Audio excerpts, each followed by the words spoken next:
எனக்கு பொதுவா இந்த ரூட் எல்லாம் ஞாபகம் வச்சுக்க வராது. நான் ட்ரை பண்ணாலும் முடிஞ்சது கிடையாது.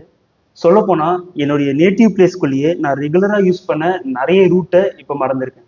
இந்த மாதிரி ஒருத்தனை சென்னைக்கு வேலைக்கு அனுப்புனா எப்படி இருக்கும்னு யோசிச்சு பாருங்க. நான் கூகுள் மேப் இல்லாம வெளியே வரவே மாட்டேன். கூகுள் மேப் யூஸ் பண்றது எனக்கு எந்த ஒரு ப்ராப்ளமும் கிடையாது.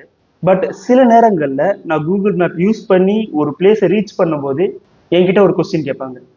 எந்த ரூட் வழியா ப்ரோ வந்தீங்க அப்படின்ற மாதிரி கேட்பாங்க. நான் சொல்வேன், எனக்கு ரூட் தெரியாது ப்ரோ, நான் கூகுள் மேப் யூஸ் பண்ணி வந்தேன் ப்ரோ, அந்த மாதிரி சொல்லுவேன். அதுக்கு அவங்க கூகுள் மேப் யூஸ் பண்ணி எந்த ரூட் வழியா ப்ரோ வந்தீங்க அப்படின்ற மாதிரி கேட்பாங்க.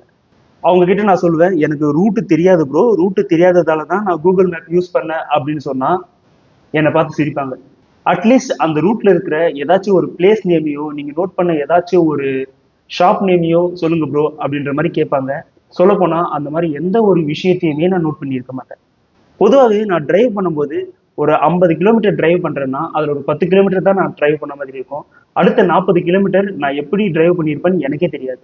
இந்த மாதிரி இருக்கும்போது எந்த ரூட் வழியா நான் போனேன், எந்த ஷாப்பை பார்த்தேன், அங்க இருந்த பிளேஸ் என்ன, இந்த மாதிரி எந்த ஒரு விஷயத்தையுமே நான் நோட் பண்ணதே கிடையாது. பட் எனக்கு தெரிய வேண்டிய ஒரு விஷயம் என்னன்னா, இந்த ப்ராப்ளம் எனக்கு மட்டும்தான் இருக்கா அப்படின்னு தெரிஞ்சுக்கணும். ஏன்னா எனக்கு தெரிஞ்ச ஒரு சில ஃப்ரெண்ட்ஸ் ஒரே ஒரு தடவை ஒரு ரூட்டை யூஸ் பண்ணுவாங்க. அந்த ஒரு தடவையிலேயே அங்க இருக்கிற எல்லா ஷாப் நேமையும் அங்க இருக்கிற எல்லா பிளேஸ் நேமையும் அவ்வளவு கரெக்டா சொல்லுவாங்க. அதுக்கு அடுத்து எத்தனை தடவை வேணாலும் அவங்களுக்கு அந்த ரூட்டை யூஸ் பண்றதுல எந்த ஒரு ப்ராப்ளமும் வந்தது கிடையாது. பட் இந்த மாதிரி என்னால முடிஞ்சதே கிடையாது. சொல்ல போனா சென்னையில நான் ஒர்க் பண்ணிட்டு இருந்த பிளேஸ்க்கும் நான் ஸ்டே பண்ணியிருந்த பிளேஸ்க்கும் ஒரு 4 கிலோமீட்டர்ஸ் டிஸ்டன்ஸ் இருக்கலாம். அந்த 4 கிலோமீட்டர்ஸ்க்கே நான் ஒரு மாசத்துக்கு கிட்ட கூகுள் மேப் யூஸ் பண்ணி தான் டிராவல் பண்ணிட்டு இருந்தேன்.